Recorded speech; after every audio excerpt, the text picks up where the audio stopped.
Once I desired very much to receive Holy Communion, but I had a certain doubt, and I did not go. I suffered greatly because of this. It seemed to me that my heart would burst from the pain. When I set about my work, my heart full of bitterness, Jesus suddenly stood by me and said, "My daughter, do not omit Holy Communion unless you know well that your fall was serious. Apart from this, no doubt must stop you from uniting yourself with me in the mystery of my love. Your minor faults will disappear in my love like a piece of straw thrown into a great furnace. Know that you grieve me much when you fail to receive me in Holy Communion." In the evening, when I entered the small chapel, I heard these words in my soul. "My daughter, consider these words." And being in agony, he prayed more earnestly. When I started to think about them more deeply, much light streamed into my soul. I learned how much we need perseverance in prayer, and that our salvation often depends on such difficult prayer. When I was at Kirk's 1930 to replace one of the sisters for a short time, I went across the garden one afternoon and stopped in the shore of the lake. I stood there for a long time, contemplating my surroundings. Suddenly I saw the Lord Jesus near me, and he graciously said to me, "All this I created for you, my spouse, and know that all this beauty is nothing compared to what I have prepared for you in eternity." My soul was inundated with such consolation that I stayed there until evening, and it seemed to me like a brief moment. That was my free day, set apart for a one-day retreat, so I was quite free to devote myself to prayer. Oh, how the infinitely good God pursues us with his goodness! It often happens that the Lord grants me the greatest graces when I do not at all expect them.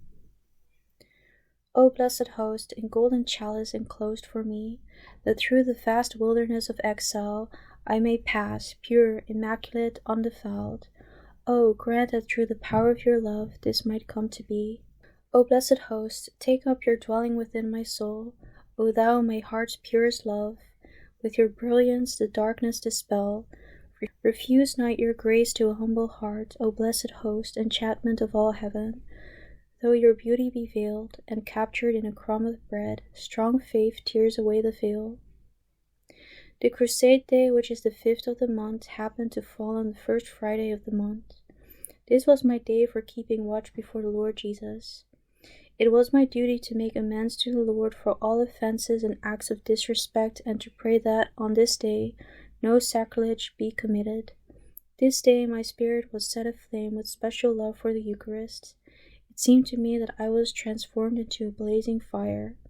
When I was about to receive Holy Communion, a second host fell onto the priest's sleeve, and I did not know which host I was to receive. After I had hesitated for a moment, the priest made an impatient gesture with his hand to tell me I should receive the host. When I took the host he gave me, the other one fell onto my hands. The priest went along the altar rail to distribute communion, and I held the Lord Jesus in my hands all that time. When the priest approached me again, I raised the Holy Host for him to put it back into the chalice, because when I had first received Jesus I could not speak before consuming the host, and so could not tell him that the other had fallen. But while I was holding the host in my hand, I felt such a power of love that for the rest of the day I could neither eat nor come to my senses. I heard these words from the host: "I desire to rest in your hands, not only in your hearts." And at that moment I saw the little Jesus, but when the priest approached I saw once again only the host. O Mary, Immaculate Virgin, pure crystal for my heart, you are my strength, O secure anchor. You are a shield and protection for a weak heart. O Mary, you are pure and unparalleled, Virgin and Mother at one and the same time. You're beautiful as the sun, by nothing defiled. Nothing is worthy of comparison to the image of your soul.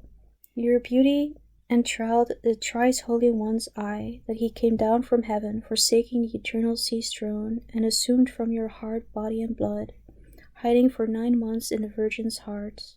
O Mother, Virgin, this will no one comprehend, that the infinite God is becoming a man.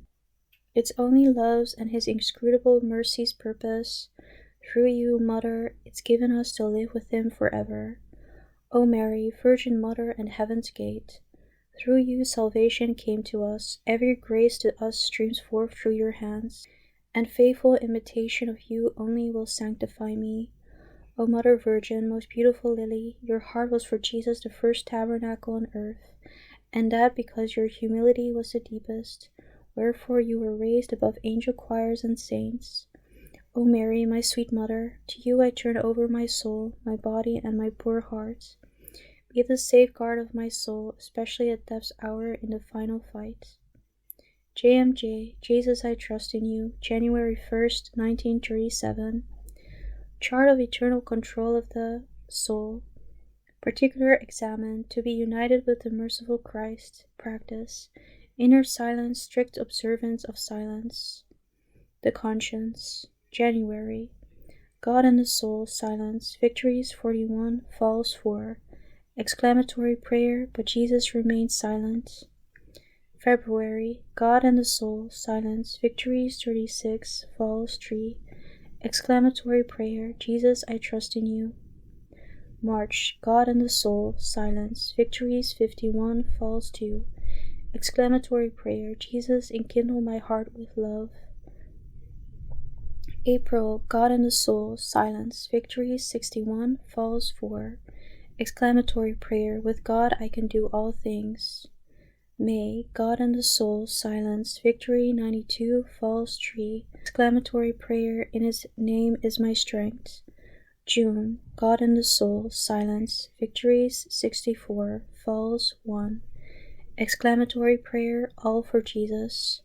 July. God and the soul, silence. Victories 62, falls 8. Exclamatory prayer, Jesus, rest in my heart. August. God and the soul, silence. Victories 88, falls 7. Exclamatory prayer, Jesus, you know. September. God and the soul, silence. Victories 99, falls 1. Exclamatory prayer, Jesus, hide me in your heart. October. God and the soul, silence. Victories 41, falls 3. Exclamatory prayer, Mary, unite me with Jesus. November. God and the soul, silence. Victories, falls. Exclamatory prayer, O my Jesus, have mercy. December. God and the soul, silence. Victories, falls. Exclamatory prayer, Hail, living host. JMJ, the year 1937. General exercises. O most holy Trinity, as many times as I breathe, as many times as my heart beats, as many times as my blood pulsates through my body, so many thousand times do I want to glorify your mercy. I want to be completely transformed into your mercy and to be your living reflection, O Lord. May the greatest of all divine attributes, that of your unfathomable mercy, pass through my heart and soul to my neighbor.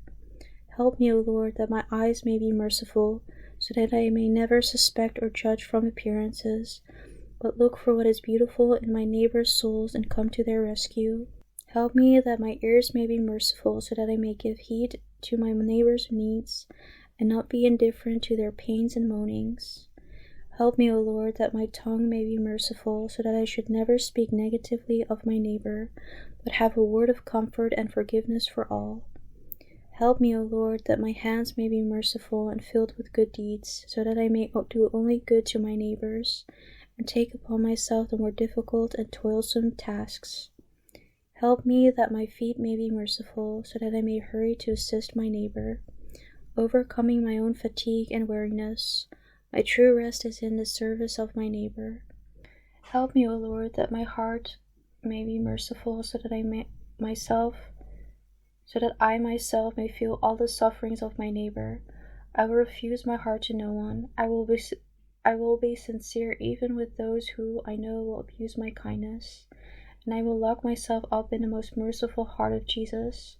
I will bear my own suffering in silence. May your mercy, O Lord, rest upon me.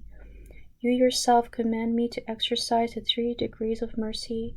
The first, the act of mercy of whatever kind. The second, the word of mercy. If I cannot carry out a work of mercy, I will assist by my words. The third, prayer. If I cannot show mercy by deeds or words, I can always do so by prayer. My prayer reaches out even there where I cannot reach out physically. O my Jesus, transform me into yourself, for you can do all things.